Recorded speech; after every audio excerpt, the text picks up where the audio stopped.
നമസ്കാരം. പ്രത്യേകിച്ച് പരിചയപ്പെടുത്തേണ്ട ആവശ്യമില്ലാത്ത മലയാളികളുടെ പ്രിയപ്പെട്ട നടനാണ് ബാല. കുറച്ചു കാലമായി സിനിമയിൽ അത്ര സജീവമല്ല എങ്കിലും അദ്ദേഹത്തിന്റെ വിശേഷങ്ങളെല്ലാം തന്നെ സോഷ്യൽ മീഡിയയിലൂടെ പങ്കുവയ്ക്കാറുണ്ട്. നടന്റെ വിശേഷങ്ങളെല്ലാം തന്നെ വളരെ പെട്ടെന്നാണ് വൈറലായി മാറുന്നത്. ഒരു കാലത്ത് നിരവധി ആരാധകരുണ്ടായിരുന്ന നടന്റെ മികച്ചൊരു തിരിച്ചുവരവിനായി കാത്തിരിക്കുകയാണ് ആരാധകർ. ഇപ്പോഴിതാ നടി മോളി കണ്ണമാലിക്കും മകനുമെതിരെ രംഗത്തെത്തിയിരിക്കുകയാണ് ബാല. താൻ സഹായിച്ചില്ലെന്ന ആരോപണത്തിനാണ് ബാല മറുപടി നൽകുന്നത്. ഒരു യൂട്യൂബ് ചാനലിൽ നൽകിയ അഭിമുഖത്തിലായിരുന്നു ബാലയുടെ പ്രതികരണം. മോളി ചേച്ചിയോട് താൻ ക്ഷമിച്ചെന്നും പക്ഷേ മോളി ചേച്ചിയുടെ മകനോട് ക്ഷമിക്കാൻ സാധിക്കില്ലെന്നുമാണ് ബാല പറയുന്നത്. താരത്തിന്റെ വാക്കുകൾ ഇങ്ങനെയായിരുന്നു: ആരെയും കോർണർ ചെയ്യാൻ പറയുന്നതല്ല. ഓപ്പറേഷൻ കഴിഞ്ഞ് എന്നെ മുറിയിലേക്ക് മാറ്റിയിരുന്നു. മാസീവ് റിക്കവറി ആയിരുന്നു. ഓരോ ദിവസവും ഞാൻ അത്ഭുതം കണ്ടു. 14-ാം ദിവസം എന്നോട് പൊക്കോളാൻ പറഞ്ഞു. എനിക്ക് ആരും ആദ്യം ഫോൺ തന്നിരുന്നില്ല. പിന്നെ ഞാൻ വീഡിയോ കണ്ടു.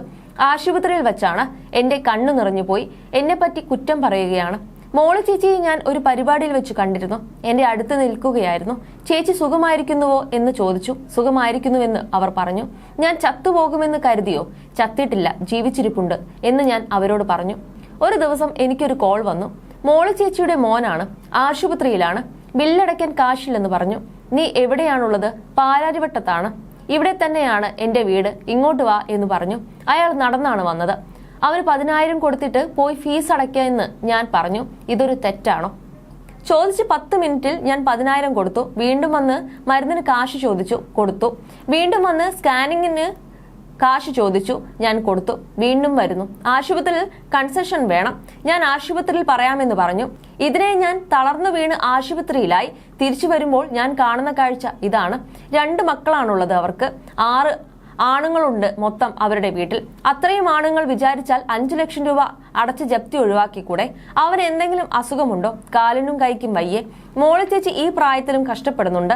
സ്വന്തം മകൻ 4 പേരോട് കാശ് ചോദിച്ചുകൊണ്ടിരിക്കുകയാണ്. അവന് നല്ല ആരോഗ്യമില്ലേ എന്നും ബാല പറയുന്നു. സ്വന്തം മോൻ പണിയെടുത്ത് അമ്മയെ നോക്കുന്നില്ല. തമിഴ്നാട്ടിൽ നിന്നും വന്ന ഞാൻ നിങ്ങൾ ചോദിച്ചതിലും കൂടുതൽ കാശ് തന്നിട്ടുണ്ട്. എന്തിനാണ് എന്നെ കുറ്റപ്പെടുത്തിയത്? ഞാൻ മരണത്തെ നേരിടുമ്പോഴാണ് എന്നെ കുറ്റപ്പെടുത്തുന്നത്. ഇതെന്ത് മനസാക്ഷിയാണ്? മോളി ചേച്ചി പിന്നീട് ബാല സഹായിച്ചു എന്ന് പറഞ്ഞു. മോളി ചേച്ചി നന്നായിരിക്കണം. പക്ഷെ അവരുടെ മകന് എന്റെ ഭാഗത്തു നിന്നും മാപ്പില്ല. ബോധമുള്ള ആരും കൊടുക്കില്ല. പോയി പണിയെടുക്കുക എന്നും ബാല പറയുന്നു. അതേസമയം താൻ ആശുപത്രിയിൽ കിടന്നപ്പോൾ മകന്റെ കയ്യിൽ ഒരു 12,000 രൂപയും പിന്നെ 5,000 രൂപയും ഒക്കെ കൊടുത്തിരുന്നുവെന്നാണ് മോളി പറഞ്ഞിരുന്നത്. ബാലയുടെ അടുത്ത് ചെന്നപ്പോൾ 10,000 രൂപയുടെ ചെക്ക് തന്നിരുന്നു.